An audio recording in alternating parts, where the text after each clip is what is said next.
Pathetic. Don't bring your wife around. Upon the sudden arrival of my wife at the office, my boss, who we'll call Michael, laughed in a mocking manner. Michael, my boss, is younger than me, yet he takes every opportunity to harass me. His immature remarks are probably just an extension of his daily behavior. The words that likely slipped out of Michael's mouth unconsciously would shock anyone with common sense. However, my wife, without changing her expression, slowly turned around and handed him a piece of paper. Upon taking a closer look at my wife's face, Michael realized the gravity of what he had done and began to tremble. Could you possibly be? My name is David Miller. I'm a 50-year-old office worker. I live in a condo with my wife. Since we don't have any children, our lives are mostly centered around work. My wife, Sophia, was my high school classmate. We attended one of the top preparatory schools in our hometown.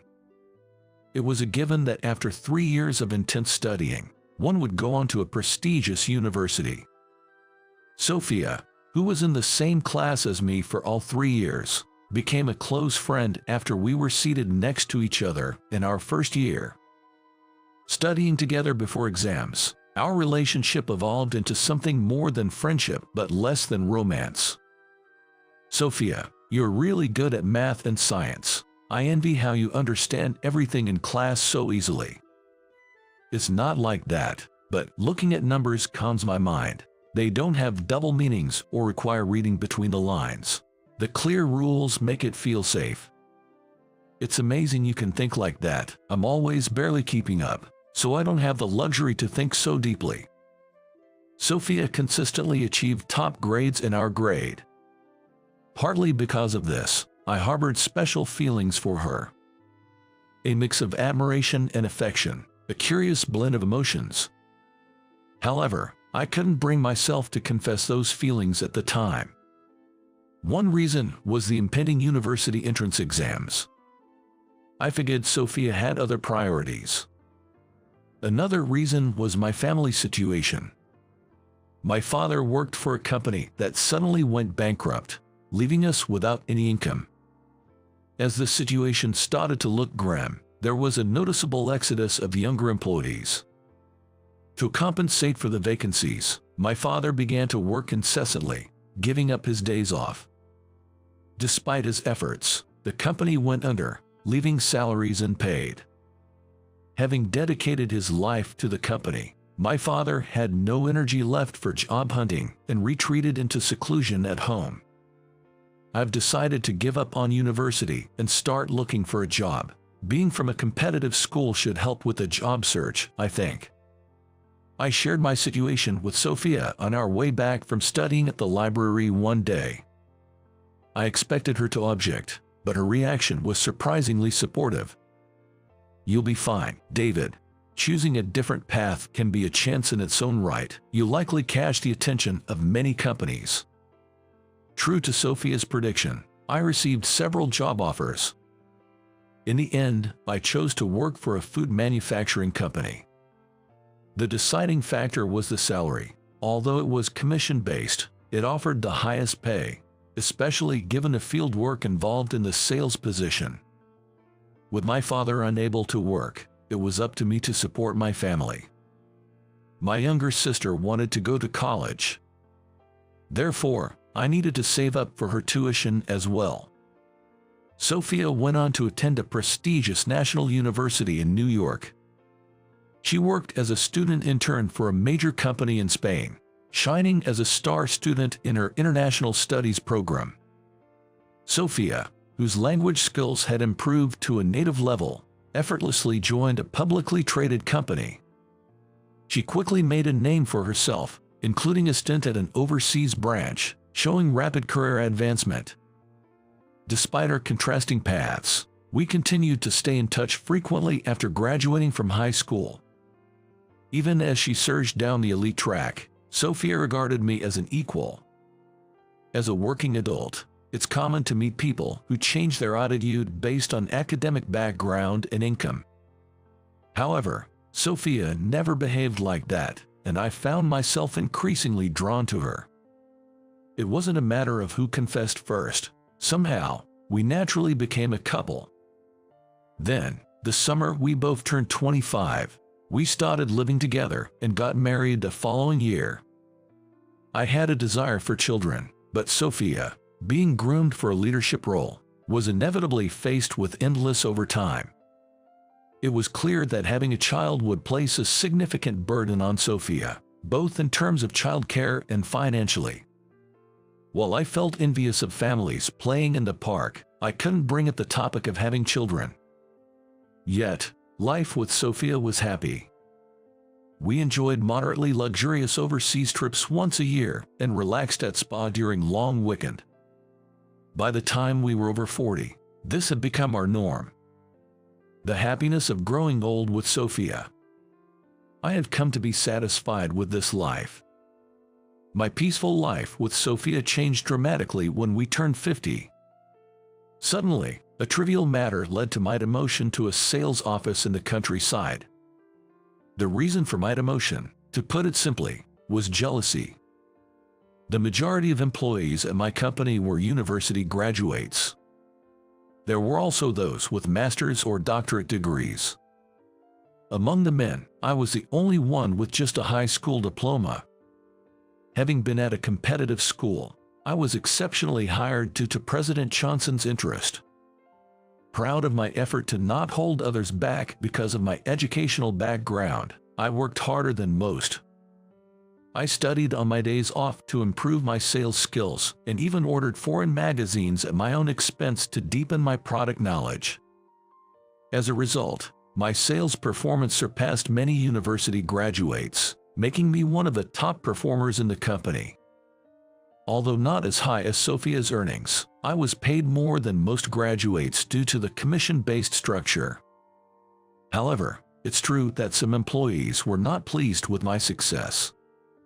When employee jealousy peaked, I managed to secure a major contract on my own. But then, for some reason, my manager Alex claimed it was his achievement. Clearly, Alex was lying, but as other employees who were displeased with my achievements jumped on the bandwagon, I was wrongfully accused of habitually stealing contracts. I can't make sense of this, Chris. Despite finalizing the contract myself, it's being claimed otherwise. We can confirm this with the client right now if you contact them. In desperation, I sought help from our department head, Chris, only to find out he was in league with Alex and the others.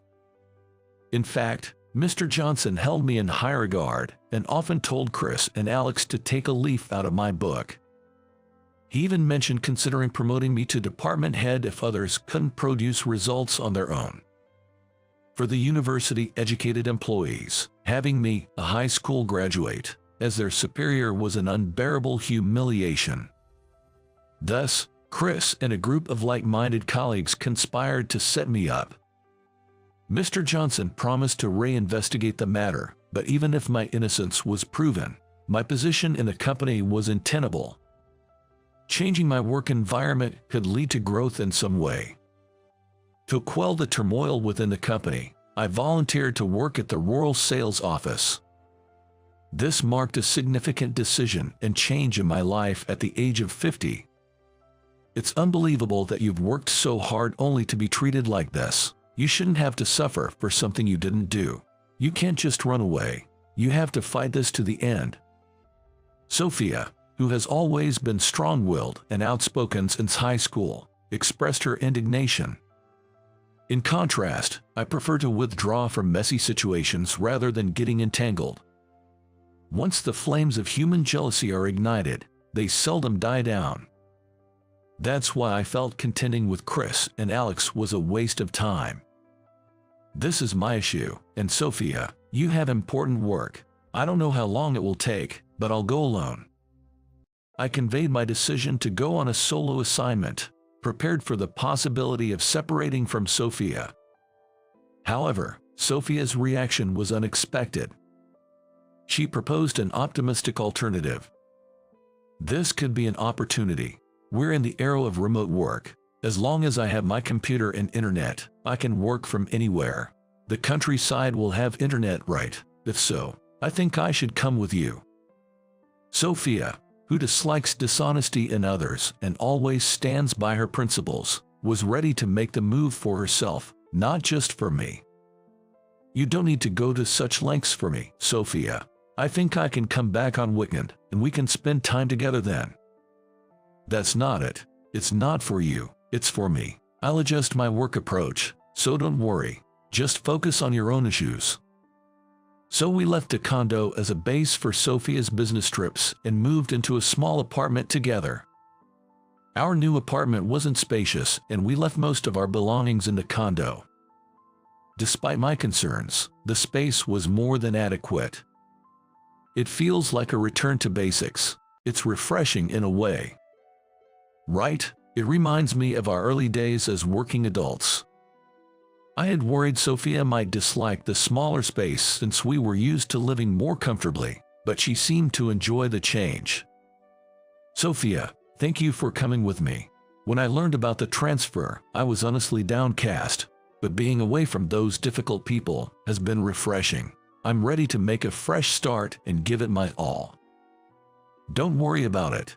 Focusing solely on work was becoming monotonous anyway. The change of environment has invigorated me too. I have a feeling that this will lead to something good. Sophia had upgraded to a high-performance computer in preparation for her predominantly remote work. Sophia has the ability to work from anywhere. Her brilliance remains the same, whether in the city or the countryside. I felt envious of the freedom her exceptional skills afforded her. My new boss is a man 18 years younger than me. His name is Michael, and he's the branch manager. I learned from Olivia, a seasoned part-timer, that Michael initially worked at the headquarters but was somehow transferred to this branch and became the manager.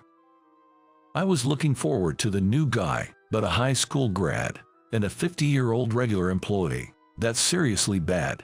Were you pushed out because you lacked the skills? It's not like that. Despite being in the countryside, he graduated from a national university. In a rural setting, that degree was more than enough to boast about.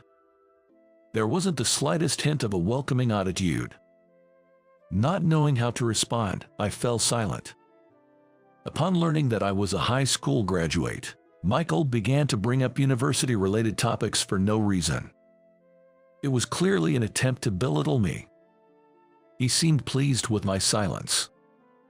Though young for a branch manager, Michael's competence was often mistaken. In reality, he was the opposite. His behavior changed with his mood, which was a daily occurrence. Being called whimsical might sound cute, but whenever Olivia or I pointed out inconsistencies, Michael would suddenly get in a foul mood and start yelling. He would hold on to those issues, repeatedly bringing them up, so it became our job as subordinates to smooth things over without getting caught. In such an environment, it's natural for capable employees to flee. As a result, our branch's performance was the absolute worst among all the branches nationwide. Every day was a whirlwind of dealing with the boss's irrational behavior. My motivation was steadily chipped away. Sophia became my source of solace amidst the mental exhaustion. Though we were both busy with work during the week, the countryside offered unique spots, and we began to enjoy fishing and hikings over the weekend. Since graduating from university, Sophia had always been at the forefront of her company's efforts. Though she always appeared motivated, she must have been accumulating fatigue as well. The rural setting brought a change in Sophia's spirit. Conversation slowed, and the rush around the house decreased. Perhaps as a result, her facial expressions softened. On our days off, Sophia and I enjoyed fishing by a river, about an hour's drive away. We usually avoided work topics on days off, but I was frustrated that day. It's so irritating. It's just Michael and me at the branch, so we can't really argue. Olivia's nice, though. Why not just quit? We don't have kids, so taking it easy for a while might be nice. That's one way to look at it. but I feel indebted to Mr. Johnson, despite the issues with my boss. I'd like to improve our branch's performance as a way to give back. The fish must not have wanted to hear my complaints. While other anglers were catching fish smoothly, our rods remained still all day. Even the fish are looking down on me.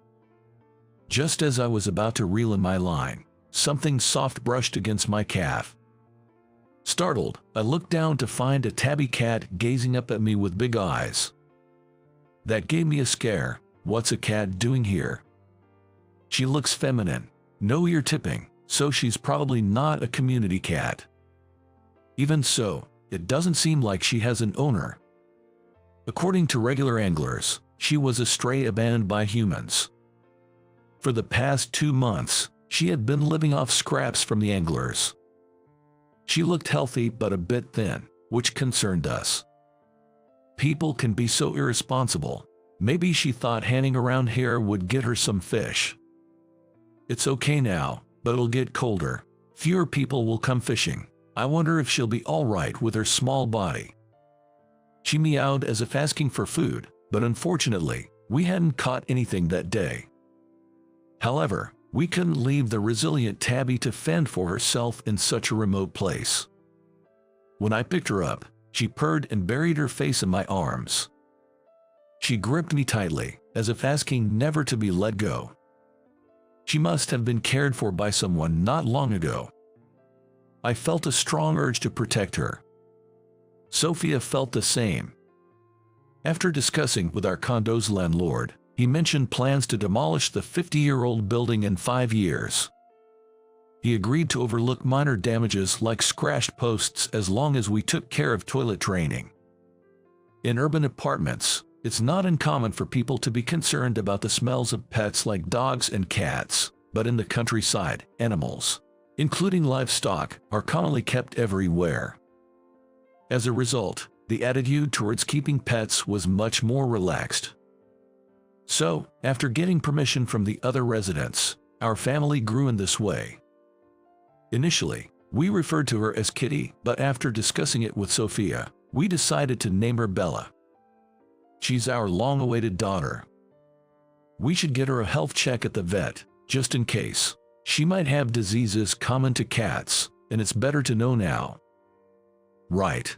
Living outdoors, diseases are a concern. According to the internet, the nearest vet was about an hour's drive away. So, on Sunday, we took Bella, meowing in her carrier, to the vet. The examination revealed slight malnutrition but no major issues. Just to be safe, we got some flea treatment, and after an hour's drive, Bella, Sophia, and I returned home. I'm glad she doesn't have any major illnesses. She's still energetic even after a 2-hour round trip. Everything around her must feel new. She's sniffing around everywhere, probably exploring. Look, she's running over here. Those eyes are definitely begging for food. When we first met Bella, she was a bit thin, but 2 weeks later, she had filled out nicely. Since Sophia works remotely, Bella could wander freely even on weekdays, but our condo felt cramped for an energetic kitten like her. Moreover, when both of us were out, she had to stay in her cage. A detached house would obviously be more comfortable for Bella. However, Sophia and I were hesitant, not knowing how long our countryside living would last. One day, while I was creating documents at my desk at the branch, I heard a familiar voice behind me. Surprised, I turned around to find Sophia. "You surprised me. What are you doing here?" When I spoke up, Sophia showed a playful smile. "Don't look so surprised. I've made an appointment, so it's all right." Hearing Sophia's voice, Olivia hurried over in a panic. "I'm sorry. I forgot to inform Michael that you called. What should I do now? This is troubling." Apparently, right after handing up the phone, Olivia received a call from the daycare saying her child had come down with a fever and needed to be picked up immediately. In her rush to leave, Olivia completely forgot to pass on Sophia's message to Michael. "Don't worry about it. If it's difficult to find time, we can reschedule for another day." Dressed sharply in a gray suit, Sophia exuded the aura of a capable career woman. No one would think she was just visiting her husband's workplace. However, there was one person who misinterpreted her presence. Pathetic. Don't bring your wife around. The voice belonged to Michael, who had just returned from a client visit. He made no effort to hide his disdain for me, as usual. Come on, David, at your age, it's not right to bring your wife here, and you, ma'am, this is a workplace. Please go home and prepare dinner. Then, for some reason, Sophia turned to Michael and smiled broadly. An unnaturally forced smile. She seemed different from her usual self. Are you Michael? I've always heard so much about you from my husband. Such remarkable abilities you have. It's an honor to meet you here. Sophia, who always insists on using husband instead of master to avoid suggesting any hierarchy, was behaving unusually. She was using words she'd never typically utter in greeting Michael. To me, it felt utterly out of place. Perhaps you're here for a part-time administrative job interview. I'm sorry, but our part-time positions are incredibly popular, and we have absolutely no vacancies at the moment. The part-timers, fed up with Michael's erratic behavior, never stick around long. Currently, Olivia is the only one managing a mountain of work single-handedly. Yet Michael's brazen ability to spout such blatant lies left me almost impressed. What shocked me even more was Sophia's behavior, which was a complete 180 from her usual demeanor. What a shame. I was quite keen on working here, even if it's just once a week. Do you have no openings at all? I wouldn't recommend it. Not to speak ill, but your husband is surprisingly incompetent at his job. I don't know how he acts at home, but I assume it would be quite distressing for you to see him constantly making mistakes and getting scolded. Michael, significantly younger than Sophia, was condescending and overly familiar with her. Moreover, he seemed to have misunderstood Sophia as a housewife seeking employment. Glancing at Olivia, I noticed she was trembling with fear, aware of Sophia's true identity and appalled by Michael's outrageous comments. Sophia, however, looked completely at ease. That's when it hit me. Sophia had a plan in coming here. Her target was likely Michael. Sophia always listened to my complaints. Sophia has always been someone with a strong sense of justice, saying things like wrongdoings must be corrected, and you should talk directly to Mr. Johnson if necessary. However, recently, she's only been listening, without saying anything. Could it be that a dramatic turn of events like in a TV drama is about to unfold? It seemed unlikely that such a scenario would play out here. As I pondered, Sophia turned to me and said, "Which products are you in charge of, David? I was told over the phone last time that there were samples available for tasting." What do you mean? I stumbled over my words, sounding nothing like a salesman. It's hard for me to switch to formal language with Sophia, given she's my wife. Today is the day we're considering whether we can list your products on the e-commerce site my company operates, right? You've shown us a few items, and there's potential for including 3 of them. Of course, we'll need to discuss pricing. In that moment, I finally grasped Sophia's intention. But Michael was still clueless about what was happening. Hey, what's the deal with you? Are you impersonating someone? This is a workplace. It's time for you to stop fooling around. Michael, failing to grasp the situation, continued with his disrespectful remarks. Sophia sighed in exasperation at my boss's shameful behavior. With a determined nod, Sophia slowly turned towards Michael. She handed him a small piece of paper. Michael alternated between looking at Sophia's face and the paper. Suddenly, his face turned pale, and he started to tremble. The paper Sophia handed him was her business card. From that, Michael finally realized who Sophia really was. Could you possibly be? Pleased to meet you. I'm Sophia Miller, the president. I'm sorry for any trouble my husband may have caused you." Sophia greeted him cheerfully, but her voice was a tone higher, making me flinch. Sophia is always kind and smiling, but I know all too well how scary she can be when angered. I wasn't the only one who sensed it. The atmosphere on the sales floor tensed. Michael finally seemed to understand the gravity of his actions. His attitude changed drastically as he began to apologize to Sophia. "Should I really be the one you're apologizing to? Isn't it the employees you've mistreated who deserve the apology? Successful products come from a positive work environment. If the workplace is filled with tension, no hit product will ever emerge. The product itself isn't bad, but it's unlikely to sell. I'm sorry, but we'll have to remove it from our listing. Could you please reconsider? If our president learns of this, I could lose my job, not just miss out on promotions. Even without this incident, you're not fit to be a branch manager. Are you truly acting in your subordinates' best interests as the leader of this branch, or are you just venting your frustrations on them?" After graduating from university, Sophia joined a major IT company. She had always excelled in STEM subjects. Her talent for programming was exceptional. She was also fluent in multiple languages, enabling smooth communication with international staff. From the start, Sophia was tasked with developing an e-commerce site targeted at overseas markets due to high expectations from senior management. The site offered a variety of items, including clothing, daily necessities, and food. But not every company could freely list their products. Sophia's e-commerce venture aims to create an America boom overseas.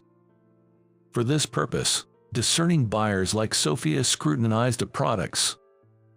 Only items that pass multiple levels of review are allowed to be listed. Initially criticized, this approach led to numerous hit products. As these products helped expand overseas sales channels, even major corporations started pitching their products. As the e-commerce site grew, managing it as just a department within the company became challenging. Consequently, the e-commerce operation was spun off as an independent entity, with Sophia becoming the president of the new company. "I apologize for not recognizing you, Ms. Miller. It's inexcusable, even though my subordinate forgot to inform me. I don't know how to apologize enough. Please reconsider our product listings. It's disgraceful to push the blame onto your subordinate while being in a managerial position. What I dislike the most is when people change their attitude depending on who they're dealing with. It's truly unfortunate, as I thought to discuss this matter here since I've relocated my base. Please understand that I will inform Mr. Johnson about everything that happened today, and about the part-time job. I'm sorry, but I'm currently too busy to work even once a week." After saying this, Sophia left the branch. Michael slumped into his chair, dazed. Staring blankly at the ceiling until the end of the workday, Michael didn't once stand up. Following Sophia's report, Mr. Johnson initiated a comprehensive investigation not just at branches across the country, but also at subsidiaries and even the headquarters, to ensure no harassment was occurring towards subordinates. The branch I was demoted to underwent particularly thorough scrutiny.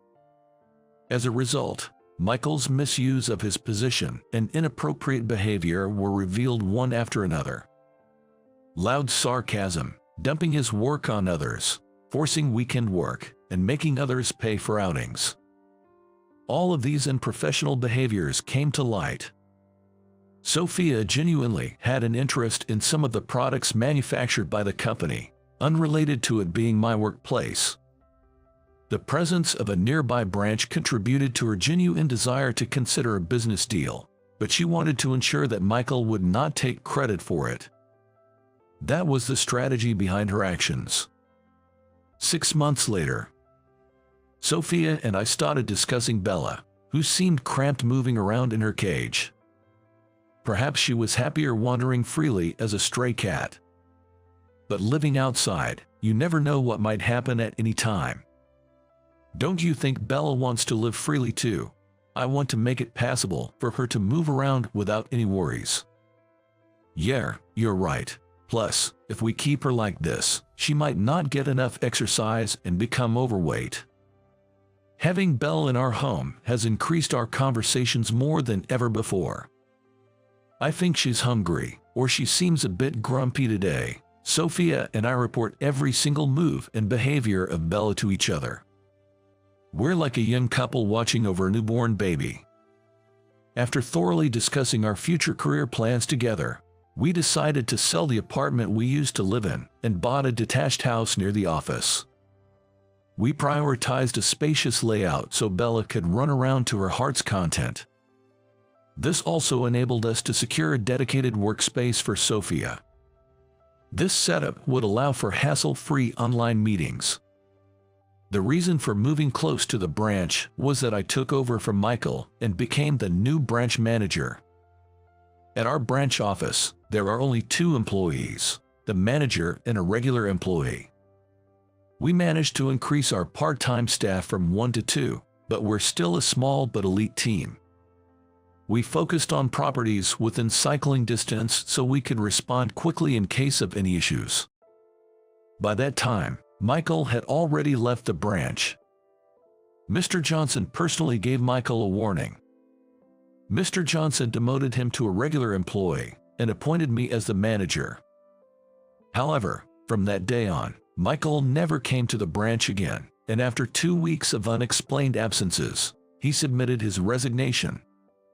I still vividly remember Michael showing up with his resignation letter. His hair was unkempt, and he had a scruffy beard. His shirt was crumpled and slightly dirty. He must have lost all his motivation after losing all the trust he had built up. Michael seemed barely able to make it to the branch. "Are you okay? Why don't you start from scratch and give it another go? You're still in your 30s. There's plenty of time to turn things around." Worried by his haggard appearance, I tried to encourage Michael, but he just slowly shook his head. His intention to leave was clear. After a long silence, he finally spoke in a voice just loud enough to hear. "I'm done. I'm completely worn out. I went to a private high school that was a feeder for prestigious universities in New York, but I ended up failing and barely made it into a local national university. Of course, being at a national university in the countryside is still considered impressive, but it's nothing compared to my classmates who are in the glamorous world.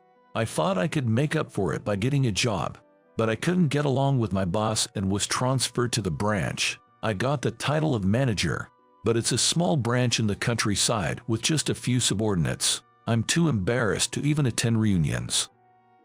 After saying that, Michael lifted his head and declared to no one in particular, "Getting to this point has actually been a relief. There's a reunion coming up, and I plan to declare loudly that I'm unemployed, a complete loafer. Freedom feels great." With that, Michael handed me his resignation letter and left with a determined stride. He mentioned moving within the next week, but I have no idea where he's headed. Michael, now freed from pride and obligations, has embraced his newfound freedom. It felt true to press him for details about his moving plans, so I held back. Sophia also gained her freedom. Leveraging her experience with remote work, she started initiatives to diversify work styles, especially for women, who, despite having high capabilities, often ended up staying at home. By institutionalizing remote work, she's been able to actively scout talented female engineers living in rural areas. As a result, the talent level has skyrocketed. We've managed to expand the business fivefold. As for Sophia and me in our personal lives, it feels like we're truly enjoying life as a couple for the first time. With more time on her hands, Sophia joins me at the dinner table and plays with our pet, Bella. The cat has grown up so fast, I heard their job becomes taking naps. If we're going to play, now's the time. It's like getting a taste of parenting. As the manager of the branch with the lowest sales, I have one goal: to push the sales of this rural branch into the top 5. David, you'll be fine. Making a different choice from everyone else can be a chance in its own way. I'm sure many companies will notice you. I remember the words Sophia said to me when I decided not to go to college. When work is over, I rush home. To get back to Sophia and Bella,